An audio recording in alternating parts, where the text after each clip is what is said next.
Roll call 219 here.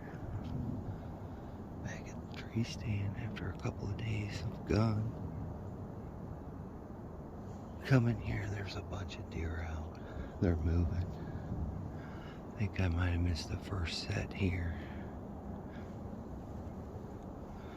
Coming to the spot, there's a road where you gotta get back here for 4 or 5 deer, nice sized does. So, not a lot of leaves on the trees nowadays. So now, hopefully, they're either going to food or another set will come back. So,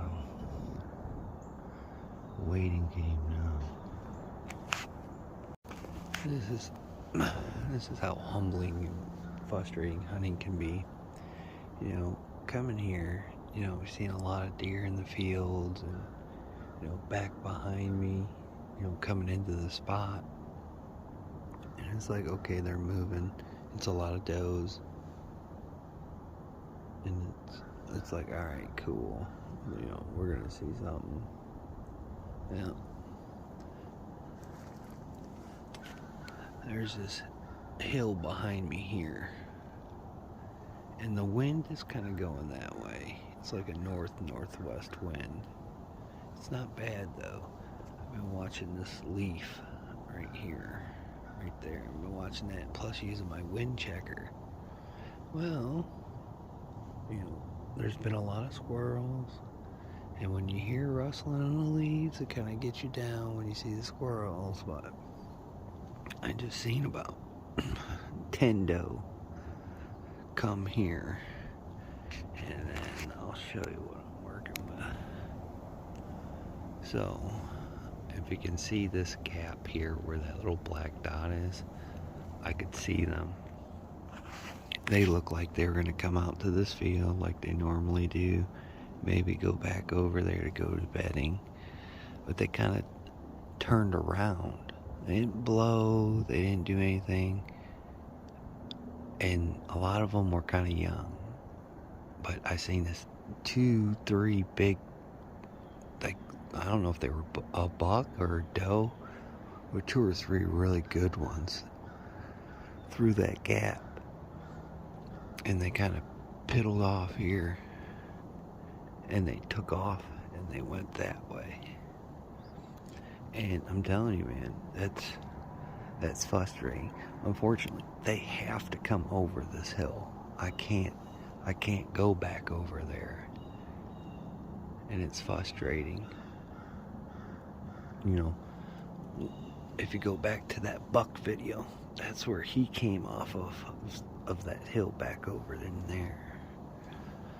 I mean, I could have got the camera out, but I'm just really hyper focused on taking a doe here, and that could have been a great opportunity, but I mean, they don't want to come this way, they don't want to come this way. But I mean, that's the frustration about hunting, man. You know, you come here and you think, all right, man, you've seen a lot of deer driving to the tree stand, and you know, you're getting confident, and then when it really shows up, I mean, that's the most does I've seen. That was a huge doe family group, man.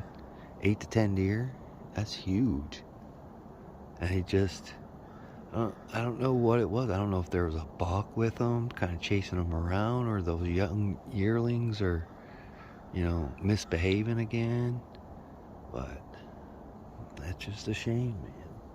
It's just a shame. This looks like it's going to be a longer wait.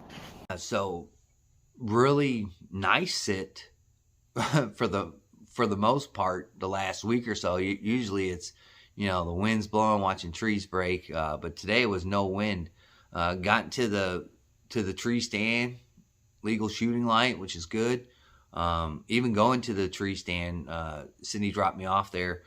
Seeing a couple of deer roaming around in the fields, and even on the road to the tree stand, there was a a nanny with 3 yearlings. I don't know if that's the same exact group that I was trailing the other day, but quite possibly. But that's just telling me that those deer are going back to bedding. They probably sat out there and ate. They cut a cornfield down in the area, so they probably were, coming back from that and going to sit in bedding. So that was the first group that I seen over there by the tree stand.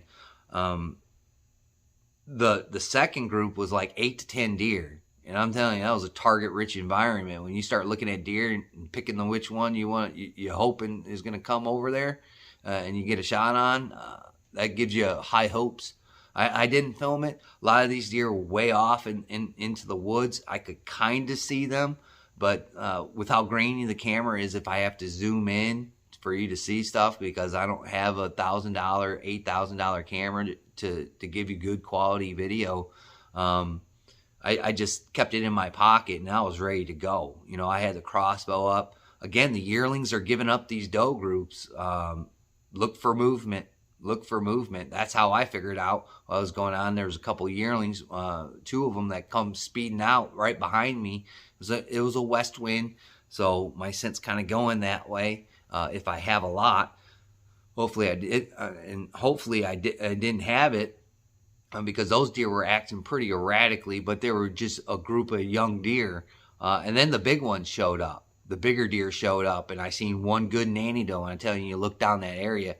She was way back in there, but she had moved back up into that viewpoint where I can see those deer. And that gives me the ability to understand whether they're going to go right, or they're going to go into that field, or they're going to take the left that I need them to take to come down towards the tree stand, just like off to the left-hand side.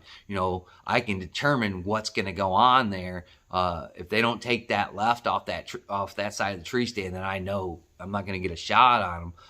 This felt promising. This is probably a really good shot at filling a tag, but it just didn't happen.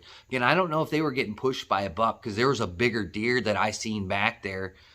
Didn't lift its head. I could only see about that much of the deer, because of the hill. But it was a way bigger deer than the ones that I was watching kind of run around there.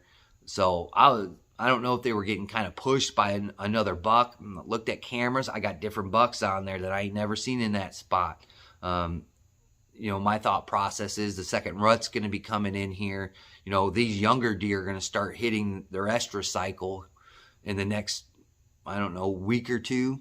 So they'll be coming into the point where they're about ready to breed. So maybe this is why I'm seeing new bucks and I'm seeing this kind of action happen.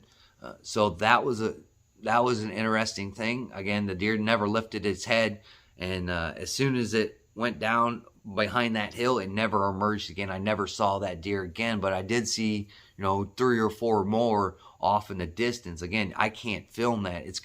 You're not gonna see anything. It's gonna be really grainy. If you go back to that shorts video I just released, that's like 10 times zoom with my phone. I don't have a $1,000, $8,000 camera to show you really clear pictures. But I have noticed that a lot. Those deer stopped short of going into that open field. If you look at that short, those deer did not come into the open field. They skirted those lines. They know what's going on. Didn't hear any shots today. So I didn't go out there for the official day of gun season, so I couldn't tell you about how many shots I heard that day. Unfortunately, I got to make $1.15. I got to work. So I missed that opportunity. That's the first time in a while I missed the opening day of gun season, but you got to pay bills. So nothing really to report here. All I know is it's really hard patterning deer right now in my area. Again, I don't know where you're at. So keep that in mind. And again, got new bucks showing up. So hopefully these bucks, find what they're looking for in that area. And they don't get hit by a car or anything like that, predator wise. And they stay around that area, and they really like that area. And then we can see what they turn into next year. But you never know. So really exciting when you see that many deer. It's your target species that you got to shoot for your tag, and you think it's all coming together. the day before Thanksgiving. So, disappointment, but hey, you never know. Maybe on Thanksgiving, because I'm going hunting out on Thanksgiving in the morning, I'm probably going to sit for a while, longer than I did today. You know, maybe I do get lucky, drag a deer back here, and then have a story to talk about while eating good food. So I'd like to thank my old and my new subscribers and just the people that zip through. I greatly do appreciate it. We've got a couple more people that have joined and follow the channel. I greatly do appreciate that. Like, commenting, and subscribing really helps with the algorithm, guys. So I greatly appreciate for all you folks that are doing that. Like always, guys, have a safe and happy Thanksgiving, and we'll catch you on the next one. Hopefully, I'll be tagged out.